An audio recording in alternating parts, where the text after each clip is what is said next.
Hola, mi nombre es Leida y voy a compartir con ustedes la clase de indicadores biológicos de calidad y salud de suelos.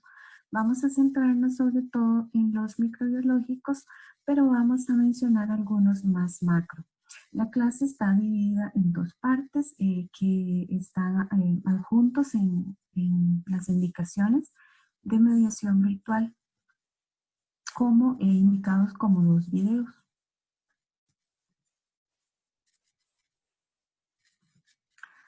Lo primero que vamos a hacer es una pequeña contextualización de los indicadores y también del concepto de calidad y salud de suelos.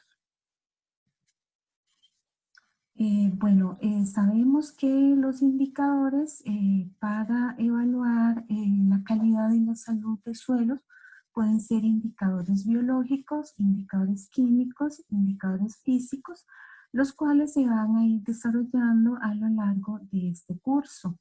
Pero también hoy vamos a desarrollar los biológicos, pero es importante saber que también los indicadores pueden ser utilizados a escala puntual, o sea, como a nivel de una finca pequeña o una pequeña parcela. Pueden ser indicadores que se utilicen a nivel de finca o cuenca en un área mucho mayor, o pueden ser indicadores que se usen a escala regional, ya sea que incluya un ámbito nacional o hasta espacios internacionales. Carlén, por ejemplo, indica que como indicadores a escala puntual podríamos utilizar la biomasa microbiana, la mineralización de nitrógeno, el tipo de material orgánico, la respiración, determinaciones de lombrices, comunidades microbianas, el desarrollo enzimático en el suelo, el perfil de ácidos grasos y las poblaciones de micorrizas. Hay indicadores a nivel más de fincas grandes o de cuenca, en cambio, sería más apropiado entonces evaluar la producción, la presencia de plantas como arbences, la presión de enfermedades, las deficiencias nutricionales y las características de crecimiento. Ya para escala más regional, pues sería importante entonces evaluar la productividad, la diversidad de riqueza de especies, toda su biomasa, la densidad y la abundancia. Podrían haber, por supuesto, otros indicadores que no están mencionados aquí. Bueno, eh, es importante que tenemos que integrar lo que es el concepto de naturaleza y calidad de suelos. Entonces tenemos que saber que el suelo es un hábitat, es decir, un espacio para la vida, y que este espacio está definido por la arquitectura de la red de poros. Esta red va a permitir entonces una dinámica de gases, de líquidos, de solutos, de partículas, de organismos que van a convivir en ese espacio. Este es un sistema muy complejo, muy dinámico, que tiene muchos componentes y muchas funciones, y esto es sobre todo cierto para el componente vivo del suelo. Este componente vivo va a proporcionar los procesos para la estabilidad dinámica del ecosistema, lo que desde una visión antropocentrista conocemos nosotros como servicios. Estos servicios están realizados por una gran cantidad de ensambles microbianos y macro, y además por una serie de funciones que realizan estos organismos. Mantener esta estabilidad dinámica es entonces de gran importancia para mantener la salud de los suelos y por tanto su calidad. Los suelos sanos son esenciales para conservar la integridad de los ecosistemas terrestres y la capacidad de que estos puedan recuperarse ante disturbios, es decir, le da resiliencia al sistema. Es importante también recordar que el término ecosistema abarca un complejo dinámico de comunidades de plantas, animales y microorganismos con su entorno no vivo, y que estas dos fases interactúan como una única unidad funcional. Entonces, el suelo como hábitat necesita mantener esta estabilidad dinámica, Y esto lo podemos tratar de evaluar, digamos, a través de la calidad y la salud del suelo. Aquí están dos definiciones de calidad de suelos. En la primera nos dice que la calidad de un suelo agrícola es una medida de su capacidad de sostener la productividad de las cosechas mientras se preserva la calidad ambiental. Esta definición es importante porque nos indica que entonces, si estamos hablando de suelos agrícolas, es primero necesario definir cuáles son los suelos agrícolas. En la definición 2 nos dice que la calidad de suelos es la capacidad continua del suelo para funcionar como un sistema vital, es decir, como un sistema vivo, dentro de los límites de los ecosistemas y uso de la tierra, para mantener la productividad biológica, promover la calidad de los ambientes aéreos y hídricos y mantener la salud vegetal, animal y humana. Esta definición es muy importante y es muy amplia y rescata las funciones continuas a lo largo del tiempo. O sea, el suelo nos tiene que durar el tiempo necesario, o sea que siempre, mientras estemos presentes. Y también rescata la naturaleza dinámica del suelo, el hecho de que no es una entidad ya terminada, ya hecha, sino que está en proceso siempre, en constante evolución. Y entonces nos invita a superar esta visión antropocentrista y reduccionista que tenemos y entonces interiorizar una visión más sistémica, es decir, en este caso, una visión de ecosistemas, o sea, un sistema con entorno, en este caso todo el entorno en la biosfera en su conjunto. Bueno, hay dos componentes de la calidad del suelo. Estos componentes son el aspecto intrínseco, que tiene que ver cómo es el suelo, y el otro aspecto, que es el aspecto dinámico. Este va a depender de la respuesta a las decisiones humanas y a las prácticas de manejo. Así, un suelo a lo largo del tiempo puede tener una calidad menor y ser mucho más inestable, o de acuerdo a las decisiones humanas y a las prácticas de manejo que se le dé, tener una mejor calidad y ser mucho más estable en el tiempo. Bueno, entonces tenemos estos dos factores, los factores intrínsecos. Como ejemplo, podemos hablar de aquellos determinados por la formación del suelo, o sea, su material parental. Por ejemplo, la mineralogía, el tamaño de la partícula, la topografía. Podemos decir respecto a estas características que por naturaleza los suelos difieren en su capacidad o en su calidad para el uso agrícola.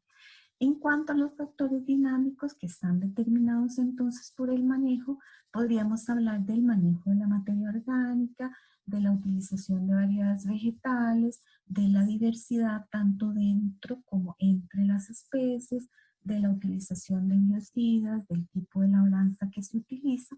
Y entonces podríamos decir que por la naturaleza, entre comillas, humana, los suelos pierden su calidad o no la pueden expresar adecuadamente.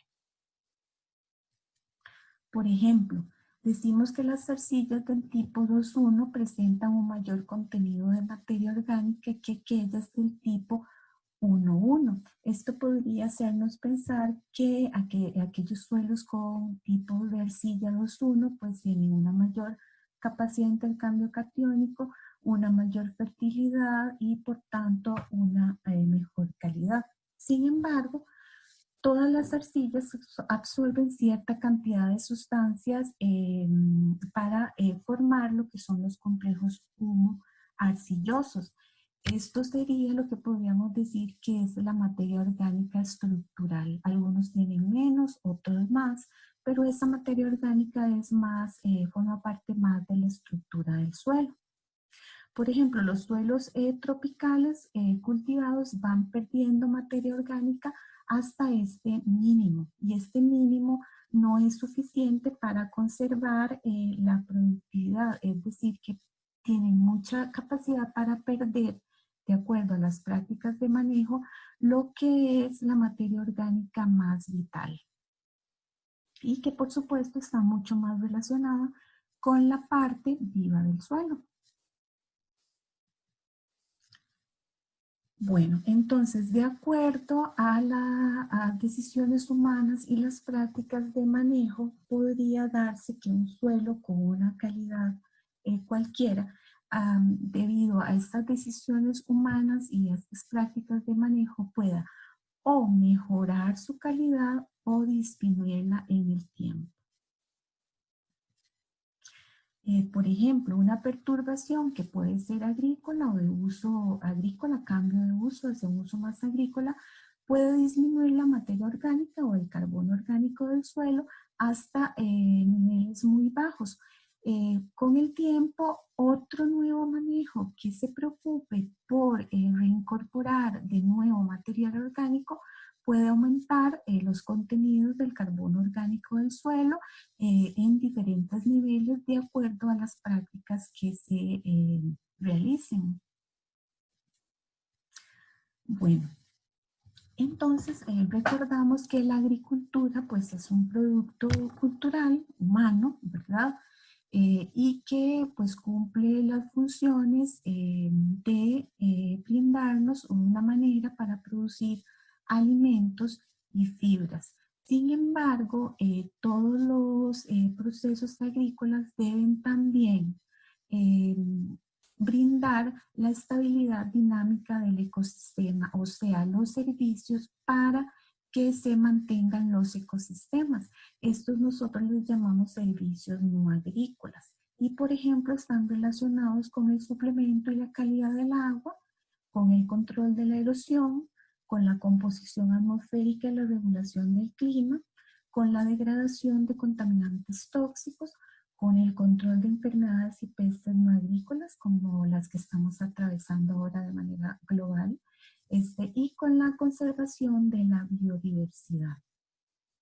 Para que se den tanto estos servicios no agrícolas como aquellos que nos interesan para obtener alimentos y fibras, es necesario que el suelo brinde las funciones, ciertas funciones de este ecosistema. Uno, por ejemplo, son las transformaciones de carbono que permiten la entrada de energía en el suelo, el ciclaje de nutrimentos, el mantenimiento de la estructura del suelo y la regulación de las poblaciones biológicas. Todos estos procesos están involucrados con la calidad, con la salud y con la degradación del suelo. Y todos están relacionados muy directamente con actores clave que hacen mediación para que se lleven a cabo estas funciones. Todos son los grupos funcionales que son el grupo vivo del suelo. Entonces tenemos que hay descomponedores, ¿verdad? Que permiten las transformaciones de carbono, que hay transformadores de nutrientes que permiten el ciclaje de nutrientes, que hay ingenieros del ecosistema que permiten el mantenimiento de la estructura del suelo y que hay biocontroladores que regulan las poblaciones biológicas. Entonces, toda la parte del suelo viva y muy especialmente la microbiología del suelo está directamente relacionado y son actores claves que median todas estas funciones del ecosistema suelo. Bueno, conocemos los impactos ambientales adversos de la producción agrícola industrial y podemos citarlos como pérdida de biodiversidad, erosión del suelo, descargas de nitrógeno en las aguas superficiales, contaminación de las aguas subterráneas con biocidas y nitratos, volatilización de amoníaco debido a la sobrefertilización, producción de gases de efecto invernadero y un largo etcétera.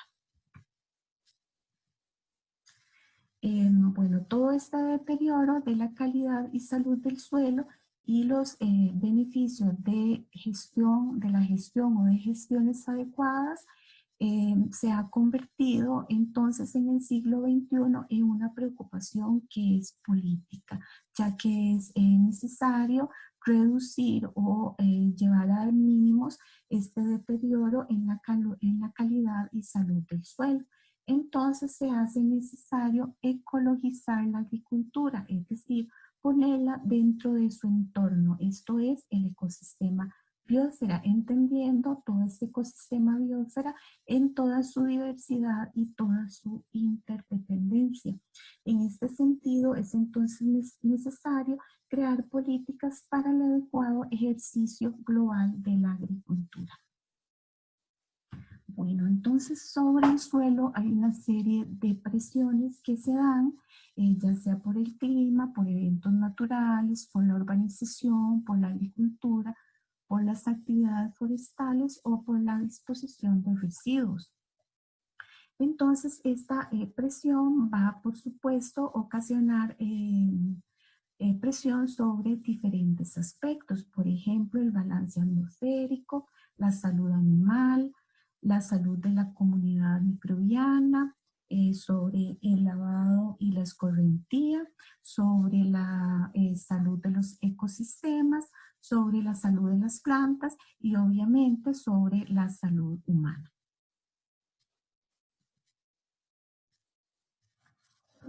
El componente biológico del suelo pues está determinado por ciertas características y en general es sumamente dependiente de la presencia de oxígeno. Representa apenas una pequeña fracción en los primeros 30 centímetros, es de menos de 0.5% del volumen total del suelo, conforma menos del 10% de la materia orgánica total del suelo y consiste en organismos del suelo, especialmente microorganismos.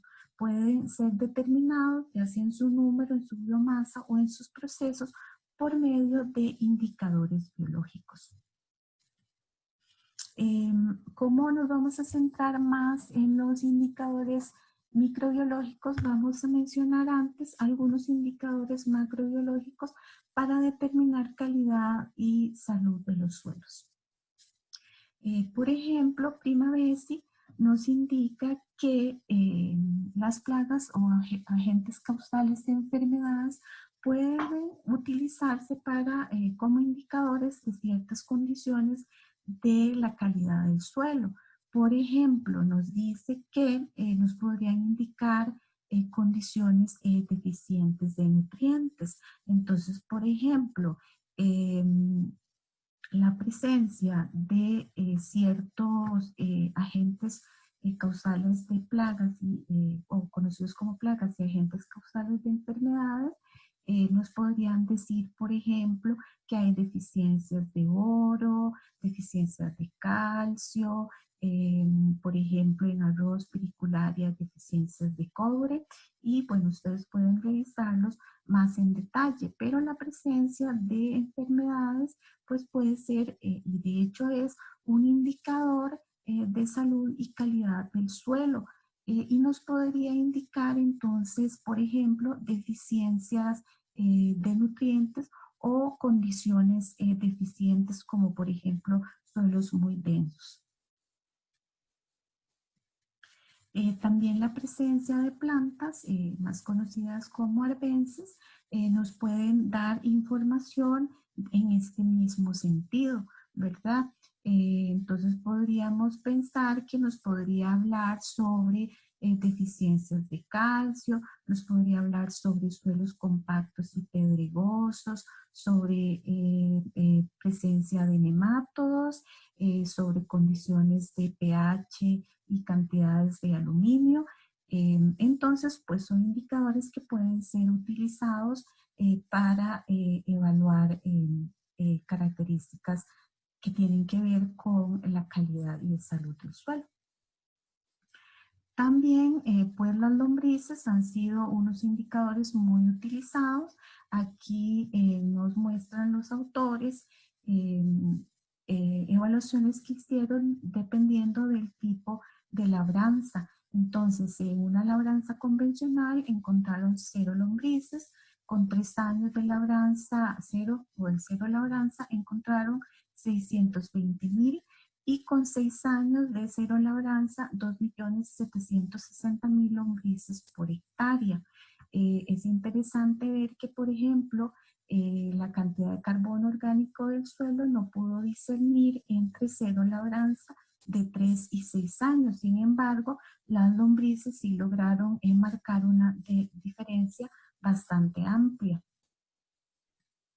Ustedes pueden pensar en una gran cantidad de organismos más macros del suelo que se pueden utilizar para hacer estas evaluaciones, no solo las lombrices, por ejemplo, se han utilizado colémbolos, nemátodos y otros.